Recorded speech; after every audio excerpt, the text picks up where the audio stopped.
I have to give a little shout out to Anchor by Spotify because Anchor has really revolutionized how my podcast is done. During the pandemic, as you can imagine, I had to find a way to continue the podcast, and this was the easiest way to make a podcast because everything was in one place and I didn't need to go to a studio or anything like that.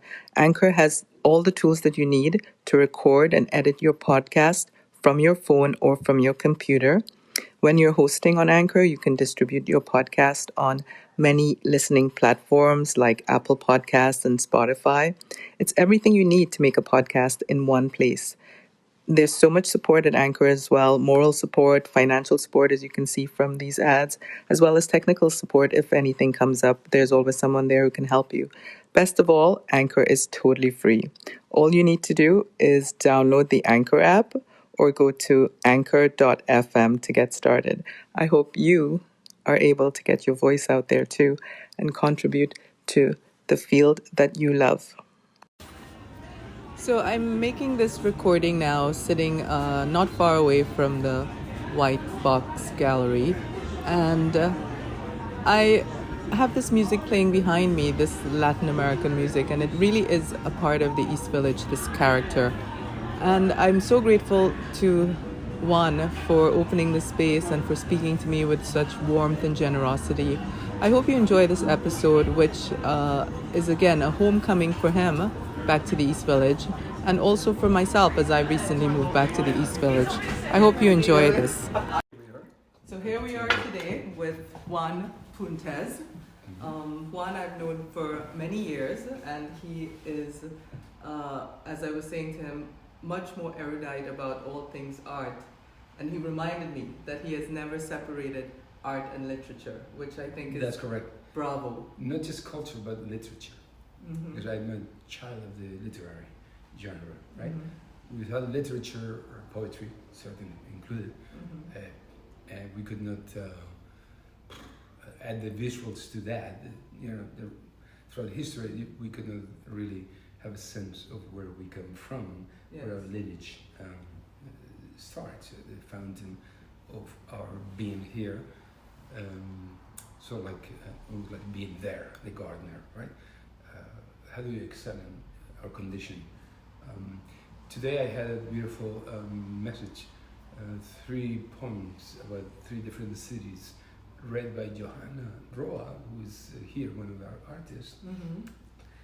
And in the midst of that, she also said, I must confess, much to my chagrin, that I love to have seen the process of you finding a space for 11 months all over downtown, considering Tribeca, this and that, and in the end deciding to come to the East Village, Alphabet City, at the margins of the art scene, so to speak, yes, right? And without nostalgia, we want to bring fresh narratives of what's going on today in the world, in the neighborhood, in the locality. You want to start programs with women, Nuyorican, mm-hmm, Latinx. To me, this is the birth of Latinx, mm-hmm, in America. The East Harlem, certainly El Barrio, and here we still have the Nuyorican cafe around the corner.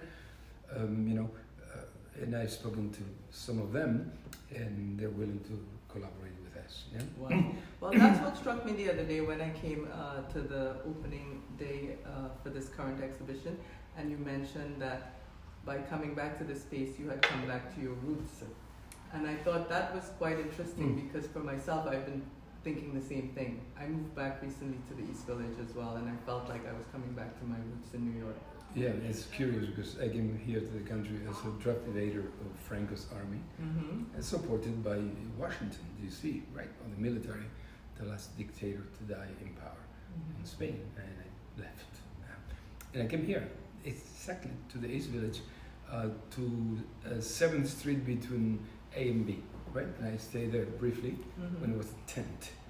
Tompkins Square was Tent City, yeah, but the original one, not just the later one from the 80s that returns. Mm-hmm. And I've seen knives fly in front of my eyes, and I moved down I would go to Boston, Rochester, study there, but I come here almost every weekend from Boston's museum school, right? Etc. I lived with one of the members of Mission Burma, the super, cult, late art punk band, right? So that gave me an in to this part of the culture, right? Which was the East Village. I came here and said, holy shit, This is where it's happening. Because Soho, we had gone to Soho, we had gone to 57th Street, that's where you would go in those days. And coming here and seeing, this and that, the Gracie Mansion, all these galleries, wow. Nan Golden with her buddies, etc. I would come here every weekend, stay in occupied houses that were being burned down by landlords. You mean squatting? Yeah, I just squat and I came on weekends and pick up people and hang out, do all the museums, CBGB, Mad Club, Max Kansas City, or places we'd go in the afternoon, the cheap piece of Max Kansas City. And at night we'd go to Save the Robots. About 4 a.m. they open, just down the street here. Now I remember. Right? And you would come out at 6, 7 o'clock, go to the Kiev or to the Bezilka for breakfast, right? And etc., etc. So after calculating, inception was in the nascent Chelsea. 1997, I picked a lease. I have studios to support Whitebox, and then we opened Whitebox Chelsea. There were 7 galleries, right? Barbara Gladstone, Metro Pictures was about to move in, Paula Cooper, Team Gallery, De Chiara, Stewart, and Whitebox. We were 6 or 7. The DL was there, and such. And the kitchen was due south. 19th Street was due south. We were in the 20s. 22nd to 26. Like Chelsea? That's what we call Chelsea eventually, which is really West Chelsea, right? Near the Chelsea Hotel. North of it and west. Okay. Because the Chelsea Hotel is central. Yeah. I was offered a room to live there, but my mate of the time said, no, you don't go there, you're going to have too much fun. I'm sure you regretted that after. I did, actually. This is what the girlfriends do. One of the few things, so kicking ass after playing in Pennsylvania, Philadelphia, for a couple of years. So in 96, 99, I was doing a master's at the Pennsylvania Academy of the Fine Arts, which is rare. I was an abstract painter. I was a guy who put together bands in Boston, 5, 6 bands, Mission Burma, and the 2x4s, the turbines, and all this. I get parties, right? And I with poets. I remember local poets, most of them gay and lesbian filmmakers from the San Francisco Art Institute, right? And I put them all together, a bath of sangria. We threw them all in there first to freshen it up and get some aroma. So that was a little bit of the roots of mine. Yes. Yet when I come here in '83, after a poet commits suicide, I go to Stromboli Island and I live there for 3 months under the volcano. I read, Malcolm Lowry, Under the Volcano in Mexico. Which poet died? A poet friend of mine, Chinese. Oh, okay. And Mrs. Lee. And that threw me into the volcano for a few months. I came back and I met Philip Pavia, a sculptor, that became his right hand, and I was helping teach the classes. I was a painter, became a sculptor, and this man, in no time I realized in his study, I said, wait, what is this? This is Frank Klein. And I said, well, I'm one of the initiators of the 8th Street Artists Club with his raspy voice, like Godfather and diphtheria. And said, I don't know, if you stick around, I'll let you know things. So with his wife, Natalie Edgar, I was sort of like able to, and John Isaacs, my designer and book designer, we put together the book, seminal book, the 8th Street Artist Club. So the dichotomy with me is that I had studied, history of art. I had studied, the movement Renaissance, you name it, Romanesque to the present in Spain as a hitchhiker, right? Europe and North Africa as a teenager, right? And I come here and I'm an art punk. I'm going to art school, the School of Museum and Fine Art was a cool place, right? And then Tufts University. I meet all the levels of people, but I hang out more with the Mass College of Art, which is more like working class cats, right? Yeah. And we were next door to each other at the Fenway.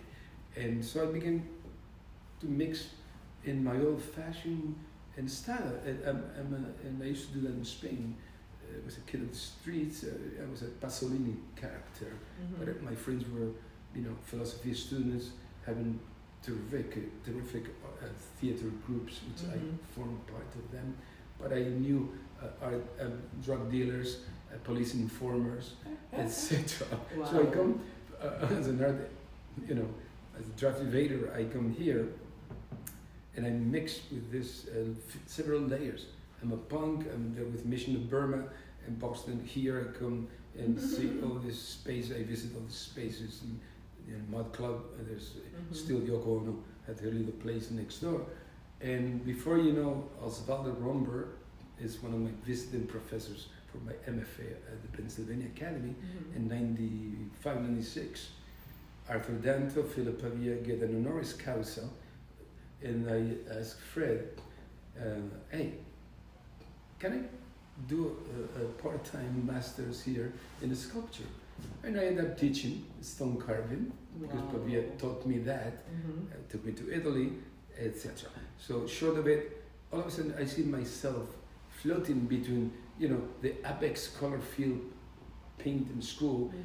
And as we opened Whitebox with Osvaldo Romber, we opened 3 years, we play around in Old City, Philadelphia, and then we opened at the same time both cities in nascent Chelsea. Yes. Then the 8th September, we kicked ass with a historical show curated by Coup of pretty much all the alumni of Artist Space. Right. I was like, wow, and with the performances, the baby piano thing, and etc., anti-fashion shows. And the second show was when I decided to do a seminal artist series. We bring Vienna actionists, right? We were on the 14th floor in 26th Street, at the startlingly high building. And people completely are taken by avalanche, right? Wow, who the hell are you? What is going on? Whitebox? Whitebox certainly was not a white cube. I was just about to say, that was before White Cube even started. Before the white, absolutely, yes. And I happened to have the felicity of having had Sid Sachs as one of my professors at the Pennsylvania Academy. Right, he runs the galleries at the University of the Arts in Philadelphia, and he gave me to read Inside the White Cube, Brian O'Doherty, aka Patrick Ireland, and I get initiated into the conceptual moment. Because I came from being a painter out there, and a punk and a painter, Should we have some tea? Yeah. So all of a sudden, in the midst, we'll settle down. In the midst of this sea of wait. I get this job, and I do the master's as I teach, and out of plain boredom in Philadelphia, right? I open a space called Whitebox Gallery, right? And I'm not going to call it White Cube, because when I read Brian O'Doherty, they complain against the purity of space being the White Cube. Yes. I say, wait, stop. And curious enough, if you reel forward to now, if you look at this space with chipboard on the walls, which is recycled material, is the uncube, not the untied. I have nothing untied, nothing. We are the uncube. So we bring chipboard recycled materials to the walls, right? So anyhow, I find myself in this in sort of like the Strait of Gibraltar, so to speak, right? In which I'm making friends with Ralph Romber, who introduced me to Carolee Schneemann, Dennis Oppenheim, Vito Conti, Alison Knowles, and then I meet George Quasha, who is working with Gary Hill, all this kind of germ of conceptual, the performance, the fluxus, Jeffrey Hendricks, who I almost gave me a job running the galleries at the Rutgers. And then he said, no, we need you in Chelsea, right? A dinner, for whatever reason, in those days, because I'm far away from those days, right? Chrissy Isles comes, I do Michael Snow, back to back with the Inaugural, right? And then we did Caroline Schneemann, Conrad Atkinson, Mary Beth Edelson, Alison Knowles, the salad, the Tate in a Whitebox. Yeah. Okay. Well, tell me next about how you got to this space. I know you said you have some other partners. That's why the name is slightly different from 9B9. 9B9. Yes. So after deep consideration, let's say 10 years in Chelsea, first alternative space, we fly to Broome Street for 10 more years. The new museum kicks in at the same time, in the new sort of district. LES opens, right? Which has nothing to do with the East Village. Then, 10 years later, between the rents going up 50% from 10,000 to 15,000 plus, I get disenchanted. It's become a little bit Chelsea-like. And everybody comes here. I go to East Harlem for 3 years. Then COVID hits us broadside. And I go like, I think it's time to shut down. But instead of that, we continue. We had grants from the DCF, the NEA first grant, and we continue online. And we do it, right? And I create Exodus because we had President Trump. So I create Exodus, celebrated immigration and expats, right? And we do a historical review of 55 Japanese artists. We have then the Chinese in the East Village, right, etc. And meanwhile, in April 12, 2012, I think we did Wai Weiwei, who was Weiwei was disappeared, and we did live from his home imprisonment. Other histories for the archives, 6 hats from the Russians and the Chinese, cleaned by Igor Molotchevsky, or Ukrainian tech men, etc. We've gone through a lot of things, right? So finally, about 11 months ago, January of last year, I said, look, East Harlem is not working out. With COVID, even less. But the biggest difficulty was that I found out I'm a Spanish-born and a Dominican Republic resident, and I have my heart is more in the Caribbean than in Spain. No, not as poetically, but as bottom line, right? Boots on the ground. I love the Caribbean and Latin America, and I said, you have to do politics as you had to do in Spain if you wanted to move a finger, whether academic, whether politicians base. And nobody listens to us up there. We do some terrific things. The Puerto Rican guys who run the library, the whatever social studies CUNY, lovely people. The guys who run the show, the top ones, Puerto Rican bosses of that whole shenanigan, are Puerto Rican intellectuals. They're at Hunter College. They don't even answer my emails. 5 schools. High schools, I get $22,000 from the DCA to do a YEAP, Youth Education Art Program, and creating internships for minority, underserved community kids in order to get to the mothers and to the community. 5 high schools don't pay attention because I realize the politician in charge, Mrs. So-and-so, will not name her in East Harlem. They don't even answer. I call the office, we know we received your thing. I said, boy, this is what we call in Spain a dedo. A finger has to open the doors for you. And I said, you know what? I'm not going to suffer the consequences. The last thing we do, Chashama gives us a space, and Lexington and 111th. The People's Church is there that the Young Lords took over in '69. The Black Panthers visit one day. I made buddies with a few of them, and the deacon lets us have that to do the last piece. Perfect Day, Raul Zamudi and I curate Perfect Day, and the conversations about opioids in the minority communities, right?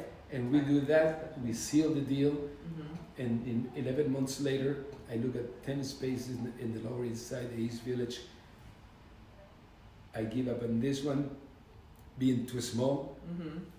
10 more, we don't succeed even with people guaranteeing our leases. Landlords want 7,000, you go sign it, 10 becomes $12,000, $13,000 under COVID with everything, 50% of the spaces were rent. So I come back here, I meet the landlord, corporate landlord, and he owns Sol Louis and this and that. And this is a shithole of a space, decayed, 19th century electricity. Oh, okay. But it has 1,000 square feet of garden in the back. Wow. In a basement like the gallows. Yeah. And I go back, I talk to two buddies of mine, Matt Sullivan, oboe player, part of the Quintet of the Americas, 40-some years later. He's been a downtown musician, has recorded with, you name it, Elliot Sharp, this, that, has done John Cage pronunciations, you name it. That's the gentleman who played the music the other day. The oboe player is also the head of the Steinhardt School of Performing Arts Music Department, The Wind, he runs, and who has collaborated many times with his late husband, Ken Croquin. They run the 2B and 2C garden around the corner, and that is one of our partners. Yeah. The brother partners is that, is 2B and 2C. Okay. And we're keeping off is at the Lansing, at the yard. Yeah. I met these colorful men, sort of recovering from something, but very lively, and all full of orange robes, Alan Bookman. And we hit it off with each other. Who the hell are you? He says, I used to run the Culture Project. I said, that fucking political theater in Lafayette and Blicker? I said, yeah! You did Guantanamo with Desmond Tutu come into Act One. I said, yeah! Now I call myself something else, right? Right here, right? Blueprint for Accountability. Right. And that's logo there. And we hit it off and said, why don't you kick in with us in this new space? And let's call it this 9th Avenue B. The zip code is 10,009. So I said, why don't we call it 9B9? B9 is also benign, benigno. Yeah. 9 is a fake German for nut. Okay. So we're not B9. With that, the three of us, put our efforts together. Yeah. Matt Sullivan generously from the foundation of Ken Croquin funds begins to lay out a lot of funds. I bring in all the labor, and my idea to get again a great architect. I have many friends, Stephen Hall, to you name it, Robert Marino, Rosencrantz, and I said, you know what? I'm gonna then design it myself. Chipboard.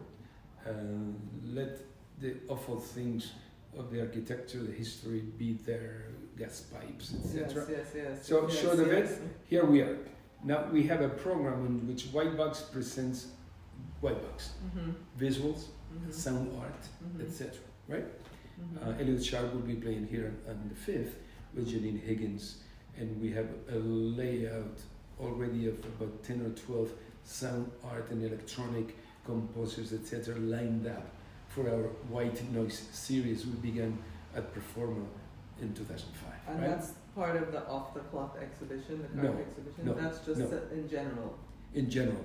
So then we do a series of jazz that Alan Bookman puts together in music, composers, Protresta, all-women orchestra playing only women,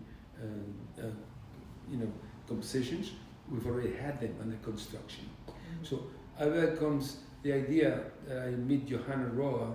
I go to Mexico and meet Karen, the curator of the club, which originally had other curators, but life went like this, and this woman is a top feminist curator, born in Rome, New York, PhD from Yale, but lives for 30 years in Mexico. Super cool, And I said, would you curate this? And she said, yes, with you, because my idea was of the club, off the cuff of the club. And with that is the advent, I said, part of Exodus series, but let's do, the moment is having a lot of beautifully engage in the Black community. Black Lives Matter give us this new, necessity to, hey, come on, what about, Black folk in America? Excuse me, etc. I have 2 grandchildren who are Black and white. That's it. We call colors, right? Etc. And I said, but people are doing it so well. Almost every gallery is picking up a Black artist of certain resonance, historical or no revives or no. And I said, why the hell do we want to compete? The way that Whitebox didn't compete with Art Space, Art in general, all these other historical non-profit alternative spaces, because they do the job very well. Yeah. And they have a farm system to get new talented artists, young, into the gallery system, into the museum, into the auction houses. Right. So I said, Whitebox, I told Osvaldo, we have to be different. We bring the historical, underserved, you name it. Then it's open house a little bit under. Alison knows, not floating. Caroline Schneemann hadn't had a show since Dan Cameron gave her a retrospective at the New Museum 7 years before the year 2000, when we gave her a SES, Seminar Artist Series, and she made me a curator. And Michael's back to back, I put both of them. Both of them forced me to curate their shows. More wrong things. Right? And a snow alert, I curate. I didn't want to curate. I was a fucking artist. The hell do I want to curate? Conversations, which is what rolls into the present. So I decided with Johanna Roa to open this space, an Alphabet City, and dedicate the first 2 years to feminist curatorial. And that's where the Exodus series comes in. Continues. Oh, okay, continues. But before it was artists at large from here, from China, from Okay. This time is all of them. And actually, this exhibition probably has only one. Amanda Valdez, born here, Mexican father. Of course, he qualifies. But if you look at each one of these artists, Italy, Greece, Latin America, Kinza Najim, Pakistan, Johanna Road from Colombia, and on and on. So, and Sandra Lee, Asian American, right? Yeah. So and Shiva. In Shiva Burgos, now in Papua New Guinea, born in Puerto Rico, and we go down there and we see Eva Petrick from Slovenia, right? And it's sold a killing. We'd be the only American. Right. But she's always out there around the world. Yes. So basically, Exodus off the cloth. This is part 1 of part 2. Karen Cordero, Reiman will do a fantastic part 2. We're going to apply to the NEA for next year. Okay. So this will precipitate more. The backyard is being used. Jody Lin Ki Chow did a beautiful durational performance the other day, available at Whitebox Facebook, and Johanna Roa cooked the herbs, etc., that sustain a lot of native people in Mexico. She recreated that recipe, and about 50 people stayed with us for like 3 hours and 20 minutes. Right, I mean, everybody really wants that. No, but without drinks. And the beautiful thing was that during the evening, a bunch of people came. Bruce Conner, the great poet, and his girlfriend, a great dancer, and they go like, oh my God, we're walking by, there's Juan, what the hell's going on? I said, Keegan, come back, we revive you poets. Bob Holman, I invited him to come by again and try to combine things. So here we are, without nostalgia, by choice, not in Tribeca, not in Chelsea, not in the Orchard Street, the Kingdom, etc., but at the margins. I mean, there's Karma, there's New Avenue C, some artists, there's Kiss Smith, etc. So, of course, there's Participant Inc., a beautiful performance space, the Agangitana. And the Half Gallery, I guess. And Half Gallery right here. No, there's a few things, certainly. But Avenue B is something special, you know? And since 1973, June 10th, when I landed here, and I stayed at 7th and B in front of the park, I live next to Ginsberg on 12th, etc. You know, is some kind of a return to this point of departure for me was landing here, right?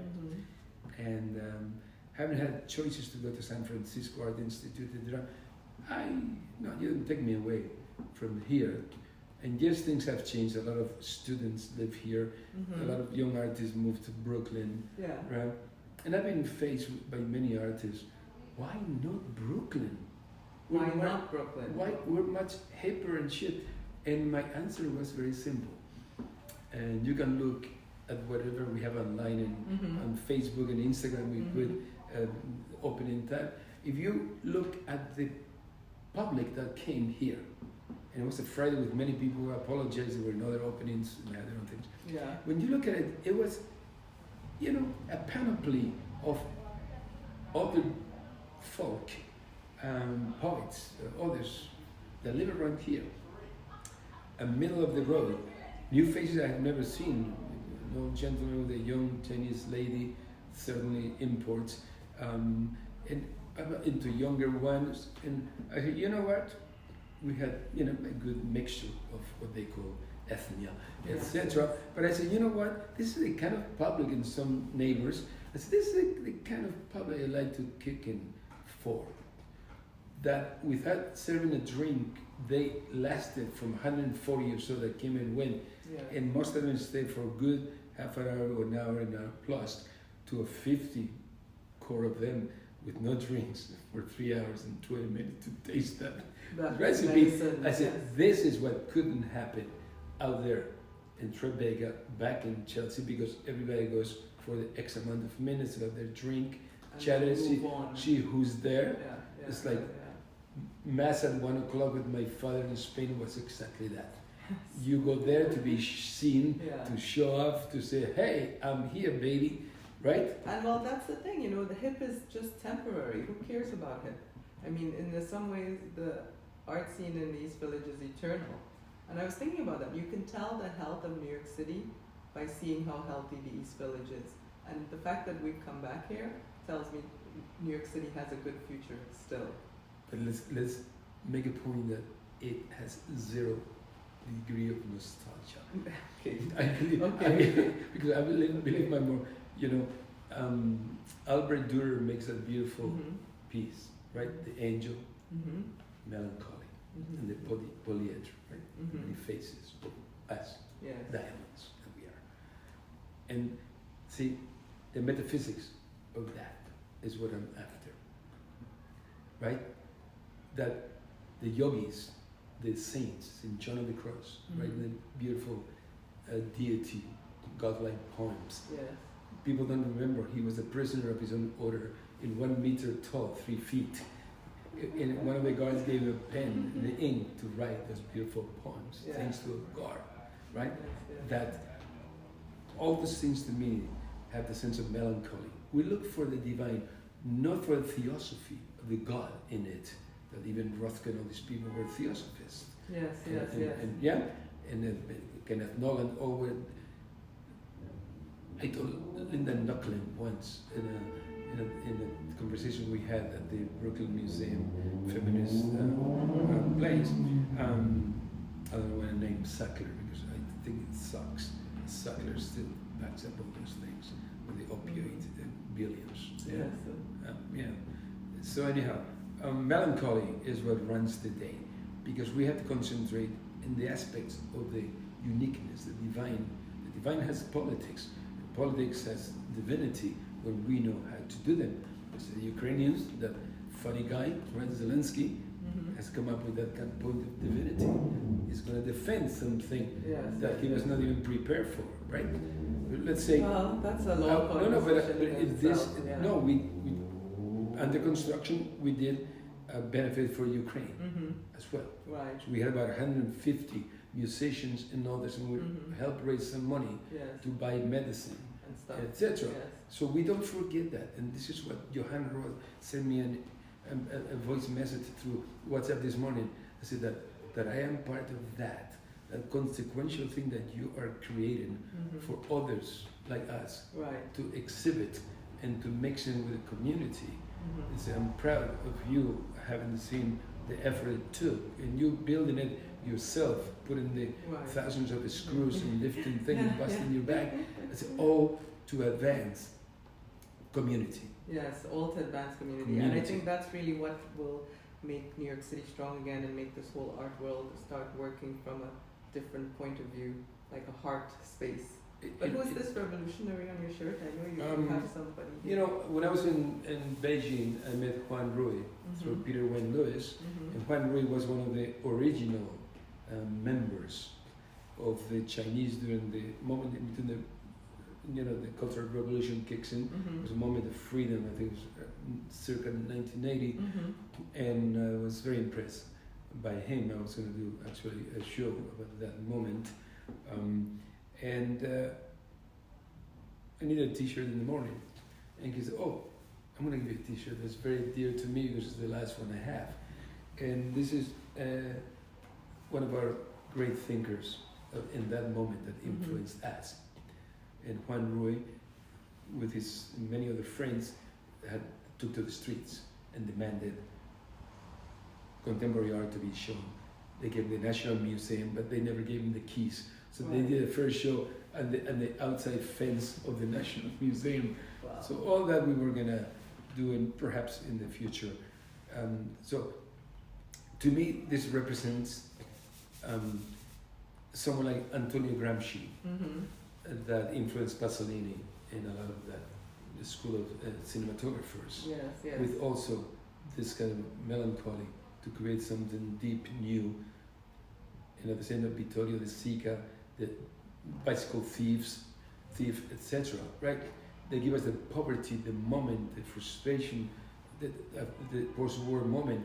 But boy, the films they made, right? So as a kid, I was influenced by that. Yes.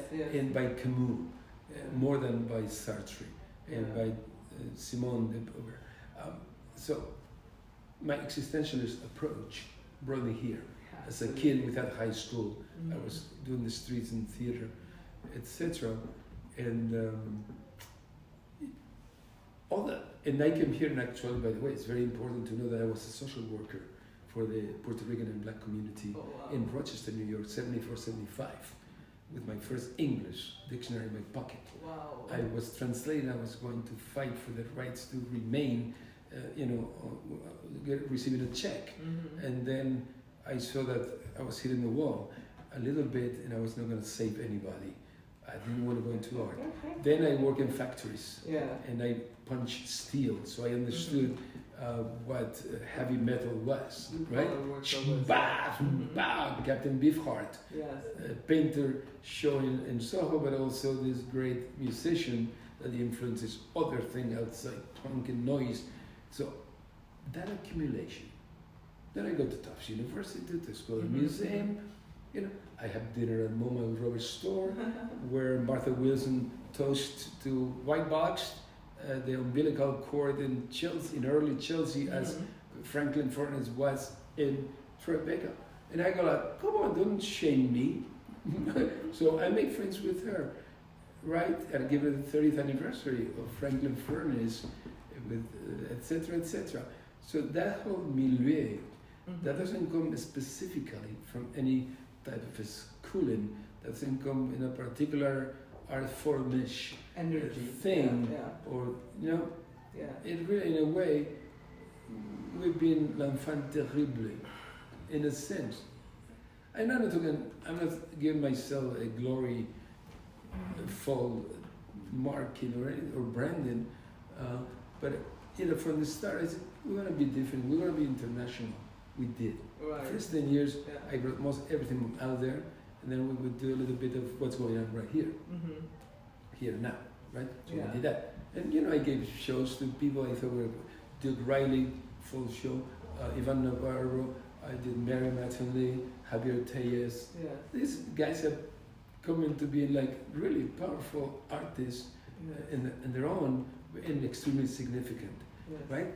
So this current exhibition is going till May 4th? To May 4th, on Earth Day, April 22nd, we will have another set of conversations with 3 other artists, and Karen Cordero Reiman from Mexico City, right? Yes. She will be here, or she No, will she will be still there. Right. She will be visiting in June here, and will visit all the artists, because all the artists are like expats, but they live in New York City. Right? And that's what I like to say. We continue celebrating, just in case Trump comes back to power. And we became this other place, like the place I left in 1973, a capitalist, fascist place, or neo-fascist, right? Yes. So in case of that, Karen will curate next year part two of the cloth. Right. And this will be followed by a fantastic exhibition called Matriarchive in Resistance, right? That is going to tie a lot of artists collaborating into one of the earliest feminist architects, Mexican of Lebanese descent from Mexico City, who was working with Nobel Prize winners in physics, with photographers in Chile during the end of the Allende regime. And she built houses based on a tantric mode of architecture she used. We're talking about the late 60s and early 70s. Right. And she built in Cape Verde in Portugal during the Carnation Revolution after Salazar's in 74. So all that's going to be a compendium of Johanna Roa's, her own PhD piece at City College and Mexico Ibero University will be housed here with designs. And then we have other people, including Mary Mattingly, who understood Josefina Mena, the subject of the exhibition, and the 12 years of archives. She understood that she was one of the earliest environmental feminist architects. And then, so that's Cinco de Mayo, May 5th, kicks in through the end of June. And you said something like Blanca de la Torre. Blanca de la Torre is coming here in May. We've been fabulous friends since her days in New York. And she has become, right? And she has become, since then, one of the top environmental curators, right? As you know. She's been on the podcast too, actually, one of the first episodes. Yeah.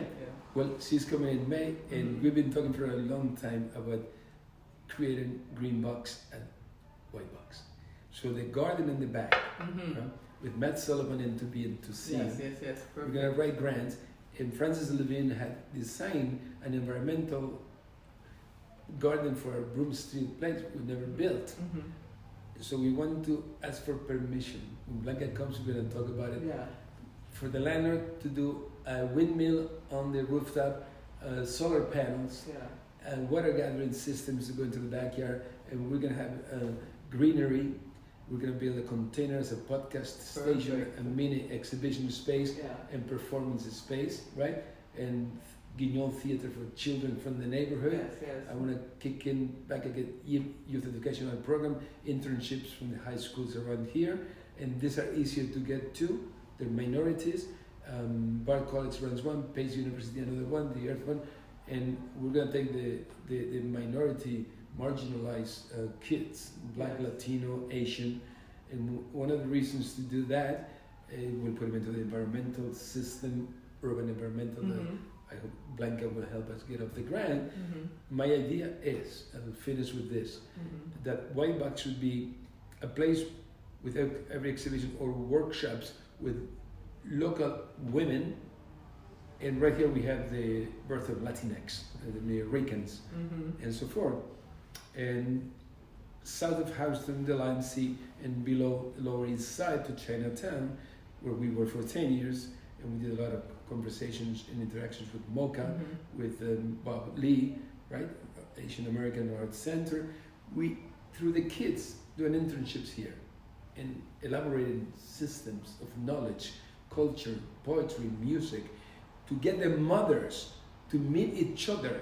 And Johanna Roa is going to create a system of workshops she's done in Latin America with native communities as well, and put all that into one mixer. And in the backyard, downstairs, and right here, do workshops constantly with the women, that their kids talk to each other and play handball on Christie Park, etc. But they themselves don't mix. They look at each other through the Delancey, crossing the Delancey, right? So we want this place to be the repository of community, artistic community, multi-generational, no limits to what we bring through our partners to be and to see, and Blueprint for Accountability. Just come here and meet each other. and see how we can get up the ground all the strata of society, the new literature, where we write ourselves into history through art. I love that, and all what you describe, it's happening all over. I think the world right now. I have a friend who just opened a space in Connecticut, and this is, you basically have outlined his idea. Yeah. And I have another friend who just got a space upstate New York, and he's working on something similar. So we understand emotionally that this is what the world needs right now. And we live in a decentralized moment. Arthur Danto in '96, when I began Whitebox, and I got my job in my MFA, beginning at the Pennsylvania Academy, told me one thing. He says, "We live in a great moment, Juan." And I said, "Really? Really? Now? How do you explain that?" This is Juan. This is the first time in history that we don't have isms to abide by. We've always said isms of this and that, Gothic isms and that, and minimalism and conceptualism, postmodernism, blah blah. This is right now, 96. Anyone can go. And that was the roots of Whitebox, understanding the end of isms. All right. Well, so I thank Arthur Danto and Philip Pavia for having brought me through my punk days into this moment in which it's free for all. Yeah. It's anarchy in the kingdom, but a true anarchy with a system of love and compassion. And that's exactly the chaos is giving birth to this whole new society, creative and otherwise. It's a great time to be alive, like you said. And I don't mind those hundreds of gallery spaces, non-profits, museums with white walls, which I find so boring. Nicolette, I see, what is the difference between online, all these things you see, galleries, they make them to be so virtual, so nice. And then you don't have to go to shows because you can click here and it gives you a 360. So everybody's getting used to that pixelite, superbly high technology, 8K the shit. Metaverse. That, it's like, wow. So it's like, why do they want to come here? And if they come here, why not white walls? Well, I can't remember, but this wasn't how galleries were, let's say, before the 1940s. There was a particular artist, I think it's a woman, who first painted her gallery white and put the art up on these white walls. But before that, it used to be much more like this, with like these chairs and tables and places people can sit. To the point, Natalie Edgar Pavia, Philip Pavia's widow, who was now pretty for Art News, he says, you know what, Sidney Janis, they're very good friends, Sidney Janis didn't have a white space like that. Sidney Janis had this beautiful home, right? Where all this great art was shown. So exactly. In Europe, you still go to Vienna, and you go to an apartment building in Madrid. Great galleries are in apartments, and some have color, some not. They have balconies and such. So this invention of the white box, cube. Cube. Sorry, cube. Yeah, the right cube. I'll leave you with this. The box, the idea came closer to the cube, and in conversation with Sid Sachs and myself, I met Brian O'Doherty too, and I told him, you're guilty of my name in Whitebox. Really? I said, yeah. Inside White Cube gave me this notion with William Anastasi also, using that cube as a I don't know, as a counterintelligence for his own works, reducing each wall 10%, painting each wall by itself as a wall itself with a canvas, blah blah, all that rhetoric. And I said, a box can form a cube, right? Yeah. You can paint it white if you want it or not. Now we keep the cardboard feeling. I said, but a box can be a cube. A cube can never be a box. Right? All right, I get it. Yes. Okay, that's a good one to end with. All right, thank you. Thank you. I hope you enjoyed this episode with Juan Puntes. Off the Cloth is open until May 4th at his new location, 9 Avenue B between 2nd Street and I guess Houston or 2nd and 1st. It's a great exhibition and really worth going to if you're in New York City.